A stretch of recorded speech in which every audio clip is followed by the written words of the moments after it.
Hello, everybody. Welcome to WarriorCast. Today, we have a very special guest, Miss Lisa Seacat. Who is Miss Lisa Seacat? If you don't know, have you been under a rock? Maybe. Lisa has been on the bleeding edge of innovation. Her humble beginnings at Carnegie Mellon, getting her bachelor's in computer science, very forward thinking. Perhaps I should have done the same.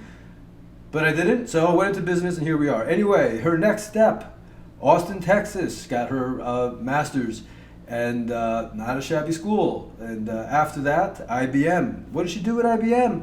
Well, she did whatever was bleeding edge tech, right? So machine learning, artificial intelligence, paving the way for who knows how many products that we now have around us, or these incremental changes in machine learning and artificial intelligence as it exists today.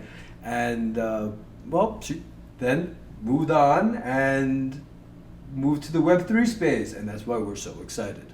So her current title is that of product engineering, or director of product engineering rather, for Web3 identity, which is super relevant to today, especially given the social issues surrounding privacy, identity. What is identity? Who determines our identity? Is it external to us? Is it internal to us? What is Web3? So really, we had a discussion to educate both the blockchain community or crypto community, right? So more esoteric, a little bit here and there, we dabbled, but mainly the broader public, so you understand what is happening. And you're gonna be perhaps shocked. And if you're not, I'm shocked, because Web3 and the promise of essentially online NFT identity is awesome. So I hope you enjoy this conversation as much as I did, and see you on the other side. Hello, everybody, to another episode of WarriorCast. Today we have with us Miss Lisa Deluca. Did I say that right? Kinda, Lisa Seacat Deluca, but it is Italian, so maybe real Italians pronounce it like that. Seacat Deluca, I like it. So Lisa, I've given you a brief intro earlier on when you weren't there. Can you explain a little bit about yourself to our general audience? Sure, yep. Hi, I am the Director of Engineering at Unstoppable Domain, so I run our digital identity login products all around Web3 identity. Web3 identity. So that's going to be a very loaded sentence for a lot of our viewers. So we're going to have to break that down a little bit. So people don't know right now that we're in like decentralized Web 2. You've been in technology and like bleeding edge of technological innovation for a while, and like leading the way, like doing really cool stuff with IBM. Just can you tell us a little bit what is Web 3? But first, like, what was Web 1? Did that exist? Sure. And Yeah. how did we get here? Sure. I like to think of Web 1 as read. So it's this notion that anything that you can see, touch, magazines, all of a sudden you can see it on the internet. So you can read that content. Web 2 is really write. So that's the introduction of the Googles, the Facebooks, the Instagrams. It's people being able to post content or respond to other people's content, that two-way street of read, write. And now with Web3, it's about ownership. So it's this notion that you as an individual, you get a piece of the pie. You are part of this bigger picture that is the web. So okay, I have these Facebook pages up, right? And so I put all this money into advertising, and I'm not like doing any sales. I'm just building a community. And at any point, it can just disappear. And because it's not an asset that I own, so I can't really put that on my balance sheet, really. Right? Maybe the revenues, but that can go to zero. So Web3, is that sort of correct for that? Yeah, so in that case, it's Facebook in your example of advertising. They're a walled garden. So you're giving them all sorts of data. They've got data on other people, but they ultimately own it. They could give it away. They could delete it. They have ultimate control of it. And in Web3, it's about the user. So they own that data. So when you think about blockchain technology and this notion that consensus, where the data lives on multiple different nodes or different servers, different people's individual phones, that idea of data being decentralized is that notion of ownership. Okay. So number one, has anyone ever heard of Web 1? I think so. I think people who are in the Web3 space are the ones that are talking Web 1, but otherwise people just think of it as the internet. Okay, I got you. Okay, so but pretty much like anyone like Gen Xers to millennials, they've only known Web 2, where they didn't own anything and they're kind of subject to the whims of whatever. And now they get to own their content. So Hmm. what would an example be like? So with Web 2 integration, Web 3, right? Because Yeah. so we'll get into the NFT part a bit with Unstoppable. But so like in Twitter, like so there's people who Mhm. generate massive followings, and some of the stuff they put out there is real gold. I mean, really just fantastic, like journalism and wit and all this type of thing. Is this something that is like potential future job opportunities for people where they can monetize directly this content? Absolutely. And in your example of Twitter and that person who generated all these followers, if a new social platform were to pop up like TikTok, they have to start all over. They can't bring all those followers, that relationship, all their content to that new platform because it's a centralized platform. So the idea of Web3 is you have that information with you. So as you're logging into new websites that spin up, all your people are already there. So they're attached to this. Let's get into this NFT idea. So Hmm. so your full title again was very very loaded, and so we want to kind of get into that. So identity. So can you walk us through that part, the Web3 identity piece, and how that's an Yeah, NFT and how absolutely. that functions? Uh-huh. Yeah, so unstoppable domains, if you haven't heard of them, I think that there's a I was an early connotation. big time investor in those. I mean, I got You so are? many. I have like 400. We'll talk about them later. But yeah. Oh, nice. You're a whale. Yeah, yeah. So the idea is that, similar to the dot coms, people are coming in and they're snatching up their name, they're snatching up, what they think is going to be eventually a popular term, .nft, .crypto. The top level domains, the TLDs, which we're used to .com, are .x, .crypto, related to that Web3 terminology. So a lot of people are buying the domains, but it's like, now what, right? What do you do with it? What's the utility? And ultimately, our mission at Unstoppable Domains is that we are creating user-owned digital identity for every person in the planet. Think of it as you get your name and you can bring it with you to every decentralized application that you go to. And it's building over time, it's learning. It's very similar to concepts of machine learning or AI. But in this case, you as a user get to decide what data you want to share with these different applications. I see. Okay, and so because you did so much like machine learning and AI with IBM, like you brought that into so that's what I mean. So okay, you are director, so you are paving the way for Web3 identity, which brings me to well, so this is amazing. This idea, the fact that you can generate a following, it can be monetized through some mechanism, and Mhm. you can bring it across whatever, let's say, decentralized platform exists on. Well, I guess it would be a central hub existing on a blockchain that could be Mhm. democratized, for example, like a DAO or something like that. And you can just bring them from Yep. one to the next. That's amazing. So that is really, I mean, perhaps the future of influencers and information transference and news media. Yeah, you got it. I think there's two major problems with Web 2, which is that idea of ownership and privacy as well as reputation. There's a lot of scams and bots out there. There's people that are, not the nicest when it comes to commenting. And yeah. So with Web 3, if you're building that relationship, your reputation, you're bringing it to different platforms, I'm hoping there'll be more kind people out there. Yeah, we always say that these mobs attacking reputation, impugning intent is akin to theft, and that people are so atomized today because a mob mentality is formed on Web two. It's kind of speculation. This is kind of how we felt it out, and I think that Web three promises something different. What would you I say? hope so. I absolutely hope so. I mean, I have little kids, and the thought of being a teenage girl right now and Oh just God. like, oh, I can't even imagine. But hopefully, with this idea that you're held accountable for what you're saying and what you're doing online, you got to balance that also with there's a promise in Web 3 of being anonymous and Right. not necessarily being tracked. So, how does that all work? And I think writing to the blockchain pieces of the data will be on chain, some will be off chain, but that notion of what you say could be persisted is something people need to keep in mind. But see, but so that's the crux of it. That is the absolute crux of it. So, in terms of individual freedom to be a douche, right? Because that's what these guys are, right? And like the mob douchery, essentially. So it's like, Yep. is there an so I mean these DAOs can be different in kind. where it can be, I can block these people I don't like, I can opt into lists with this group that I like. So you can form tribes, you can form even differing nations with differing opinions who do douche at each other, and it's fine to them. It's fine. Mm-hmm. So it's like, this is the promise. It's like, at least you can have an opt out and an opt in. So it's the variability. Is it kind of like a new virtual free market? Well, there you go. Yeah, no, I really like that. And just the privacy aspects of it, like you said, opt in, opt out, being able to create contact lists using your wallets to sign messages to increase that trust level that you are who you say you are versus somebody else acting in your behalf. I think all of that is, made possible from Web3. So that's super important, right? So the KYC process and even the AML, because we didn't go, before we go into that, can we discuss what an NFT is and what's the functionality of like an unstoppable domain NFT? Sure. Yeah, so NFT stands for non-fungible token. Think of it like a dollar. It's fungible. If I give you $1 and you give me $1, both of us have $1. They're worth the same amount. Whereas a non-fungible token, there's different value. When you said that, now it's worth a little bit less. But yeah, keep on going. Yes. Yeah.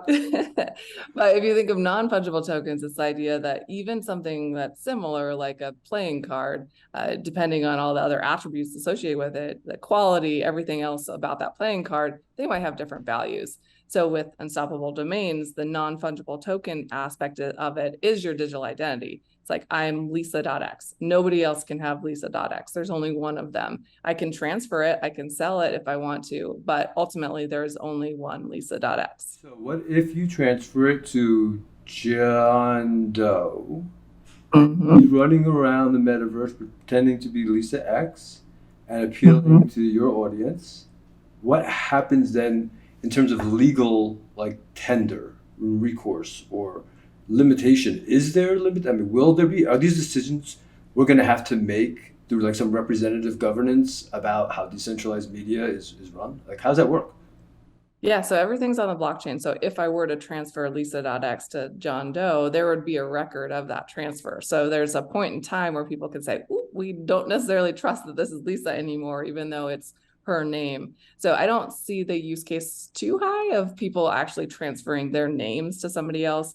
Maybe if someone bought like Red Dog, something more generic, then that kind of domain name might be transferred to other people. But otherwise, it's yours. There's a value to it, even if it's not valuable to somebody else. It's you ultimately on the web. So it functions as a website. It functions as a hub where you can have a contact list that move from point A to point B to all these other points. It functions as a wallet. It functions as identity. Can we get into the identity part?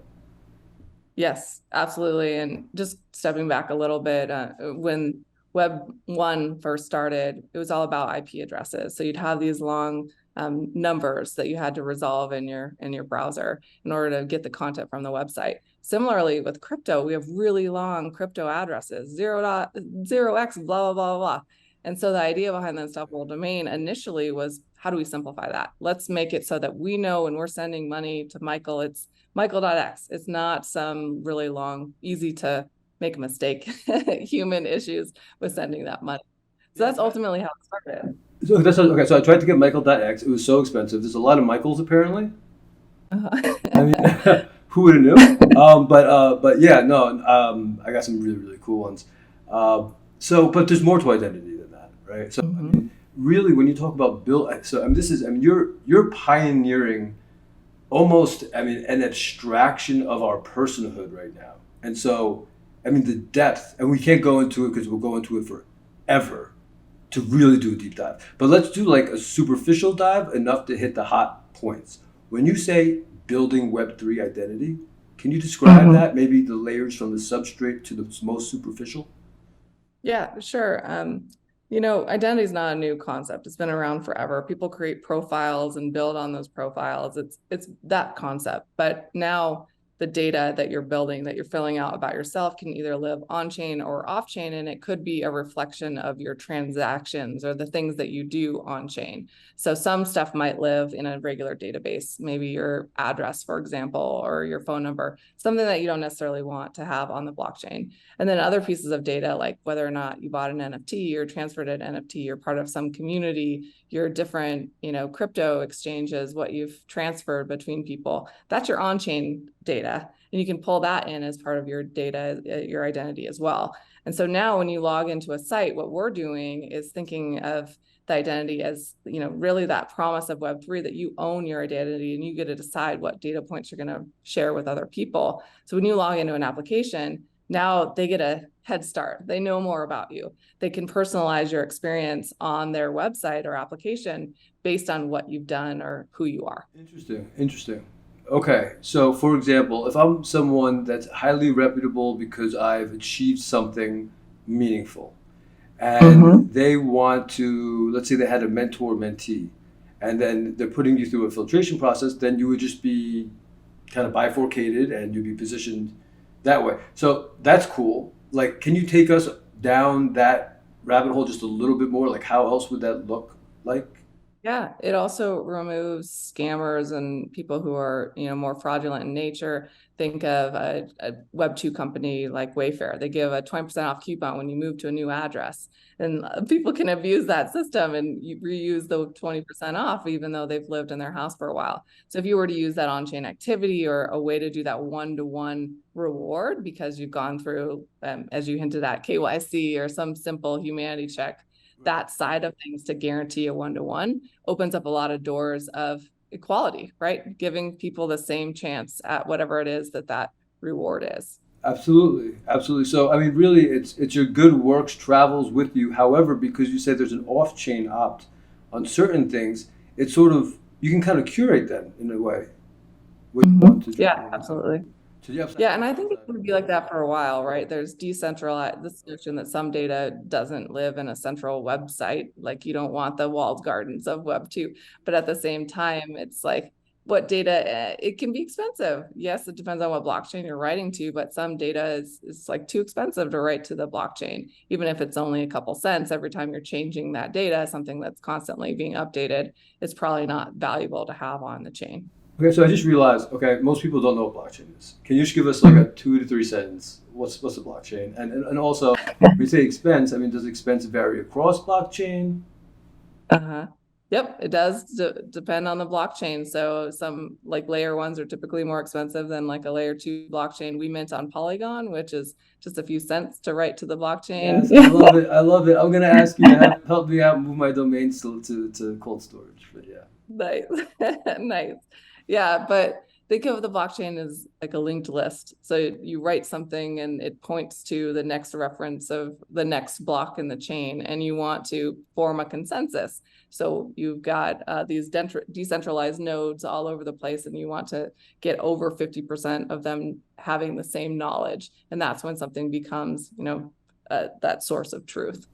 Yeah, so that source of truth, I mean, just because people are not familiar, there was a back in when the Bitcoin white paper was written, there was kind of a game theory issue that was being discussed. I forget the name of it, but it was about truth validation, right? And how that was done. And this Satoshi guy figured it out. And so it's a consensus mechanism which allows us to have what degree of certainty that whatever is said to be true is true, or past to be true is true and should therefore be executed.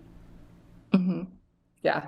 But the cool thing about it is, as a regular user and consumer in Web3, you don't need to care. You don't need to worry about the technology. I think we're at a stage, with Web3 where people are still unsure. So they're talking more about the tech and the infrastructure and less about the promise that it'll unlock and what the new value is for end users. So we hear these complicated terms and it's not simple for end users, and like people are there's scams and your wallet's being drained. It's scary, and I think we need to get past that for there to be mass adoption. Yeah, so that's been the problem. It's been complexity, and because of the complexity in DeFi specifically, and all these chains, and then there's bridges, and you have to wrap coins up, and blah blah blah blah. I mean, you've heard of recently what happened with Celsius and Ball and Guerrero and so forth.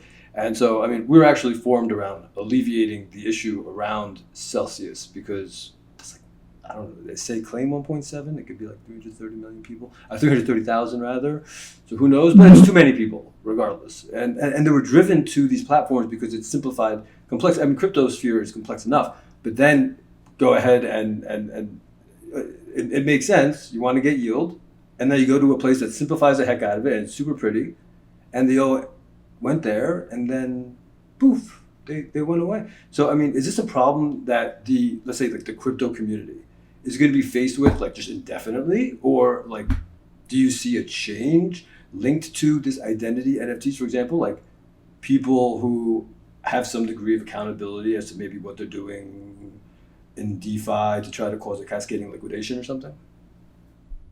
Yeah, I think that the more we play and the more, unfortunately, these issues happen, I think we'll learn from it, and new legislation, new rules, like new education for individuals and understanding, how to manage your own risk, right? It's just like any other investment. You have to make sure that you're comfortable with losing everything or potentially, hopefully having success. So it's definitely one of those things where we'll get better over time, just as technologists and individuals playing. But it's hard because you don't want to hear these stories that happen because you don't want people to be scared of playing in the new space.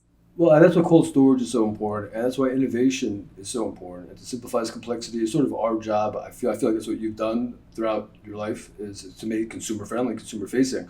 And so even right now, I mean, I have a ledger, and they're adding all these new. They're not a sponsor or anything, but like they're adding all these new chains and ways to move stuff and all, and it's great. And that's where I'm going to be storing my Matic, all the Matic rails after I mint them, my unstoppable domains. And so that's super exciting. So, okay, so as for people who want to get into the NFT market, they are, it just seems crazy to me on the non-functional, really non-NFT end. Can you break down a little bit the categories of NFTs and what makes unstoppable? I mean, really, like unstoppable domains, sort of unique in the space, pretty unique in the space. Yeah. Um, I mean, you obviously hear about the artwork that's NFTs, right? Like people creating different communities and collections related to it. A lot of people dive in and want to be part of it because of the community aspect of it. It's like, it's not just about the art, it's you're part of something bigger, and people, want to see success in those communities and find other like-minded individuals. So I think you're seeing a lot of that. There's a lot of garbage NFTs. Like people take a picture of their, their kids' artwork and throw it up as an NFT, which is okay. It's a great way to play with the technology and learn about what it means to mint and to play with blockchain. So more power to them. But it's kind of goes back to value, and especially, the NFT is only as valuable as people are willing to, spend on it, just like any other asset. And that's what makes it fun. It's this digital scarcity of, what is the value behind it that we put on it as consumers. Right, but you have a real non-fungible NFT. You have a real, I mean, you have a singular domain. There is one, right? So if someone can't go to a second chain, put their same kid's work on there, and now it's one of 1,000 and claim it to be an NFT. So Right. that's what's so, like, that's what, and of course I've been following, your company, and I know it's doing amazing, and you're like attracting all the right investors, so you're doing a lot of things that are right, probably because you're spearheading this identity thing, which is the future. And so I just don't know what though so I mean, I like science fiction, and science fiction goes in two directions, and one of them is really really like rainbows and leprechauns, and the other one is like Skynet. So Uh-huh. can you give me both scenarios, like in like an upcoming, let's say, like a metaverse that we all share, starting with gamers and evolving into mass adoption, and what that would look like? Sure. Yeah.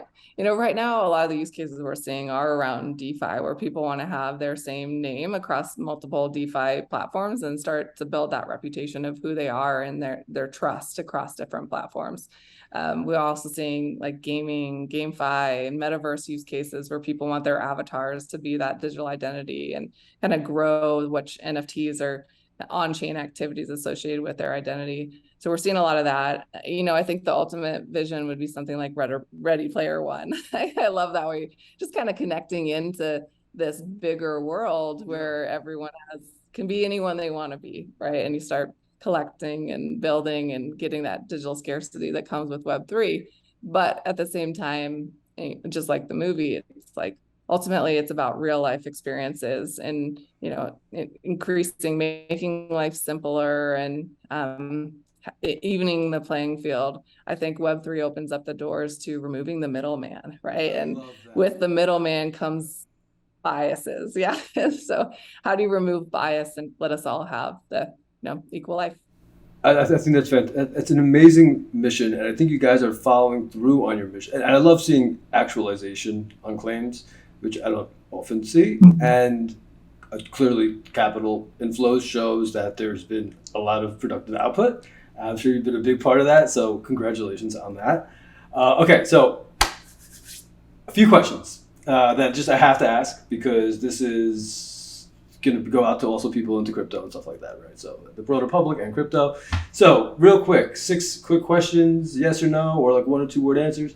Bitcoin, truest form of money, yes or no? Digital asset, money, yes or no? Yeah, today, yes, but I also like Ethereum and Polygon and others as well. So yes, sort of. Yeah. Yeah, I got those in my bags too. I got you. What does blockchain represent to you in like 2 to 3 sentences? What is it really, the promise of blockchain? Not necessarily how the rails are today, but the promise of blockchain. Definitely equity, privacy, and empowerment for everybody. Around the world. Mm-hmm. Right? No. On the planet. Right? And it's just, I mean, it's like a decentralized, to some extent, democratized, to some extent, virtual free market and exchange of ideas and value. And it just happens like this. I mean, the exponential boon of innovation that's going to come about upon mass adoption, with these ideas being just harvested from areas that just didn't have internet before, is going to be insane. Mm-hmm. I don't even know if we're going to be able to catch up. I mean, to keep up with it, it's just going to be so far above us. So, I mean, beyond like the ability to regulate, oversight, so we're going to have these back and forth. Do you see in the future, okay, so yes or no, rapid thing. Do you see a governance board, a decentralized representative consensus of the larger crypto community, governance board, sort of just kind of making suggestions, not, anything political or regulatory, but making suggestions as to this is probably not a good idea. This is probably a better idea. Or maybe think about this. Do you see people coming together to do that like they should have done for AI, which they never did, in a meaningful way? Yes, I would love to see that. Even things as small as a homeowners association. I do see that as the future. Okay, cool. And like future, like 3 years-ish? Or faster. I bet people are working on it right now. All right, nice. I'd like to speak to them. That'd be awesome. So, ETH, is a merge going to happen on time? I couldn't hear what you were saying there. The internet kind of cut out. Is the Ethereum merge going to happen? Is it? Are they going to make the deadline? Yes. Yeah? I hope so. My bags hope so. Yeah. Any insider information anyone should know about? Now that no, I'm not part of those conversations. Nah, they're mine. All right, I thought I'd get you on that one. All right, so then top 5 cryptos in your bag. I'm still skeptical a little bit, right? I've been playing mostly with Ethereum and Polygon, so those are where I'm at. I don't have any Bitcoin and still learning. Oh wow, okay, yeah. So me, Bitcoin, Ethereum, Matic, those are 3 huge ones, and I have a couple layer ones after that. So Mark Cuban, I'm sure you heard of him. He's pretty awesome. He's the guy, the Shark Tank guy, and owns a bunch of cool stuff and pretty bright. Mm-hmm. Does not like Cardano. What's the deal with that? Any idea? I'm just curious. It's just so random. I don't know. Yeah, I wish I was famous so that I could just talk crap on different cryptocurrencies and buy it up. Tell my friends. But I And haven't it has been to be fun, following. right? At that point, like it's like Yeah. pretty awesome. So Yeah, yeah, so yeah. No, I haven't been following. yeah, you're not missing out on much. You're not missing out on much. I don't know what's going on there. I just have to ask the question. It's a strange thing happening. All right, everybody, a little technical issue. So, as it turns out, the coolest stuff that Lisa had to say and that I had to say with Lisa, it was cut out. And so, as amazing as part one was, part two will be so much more amazing. And so, you're going to want to follow Lisa and show her as much love as you can because she is paving the way for future identity on the blockchain, ensuring freedom and prosperity to those who pursue industrious and good works. And here we are at Citizen Warrior. We're doing our thing. Join us for our next episode at WarriorCast to be announced. Follow our socials, show us some loves, and peace out.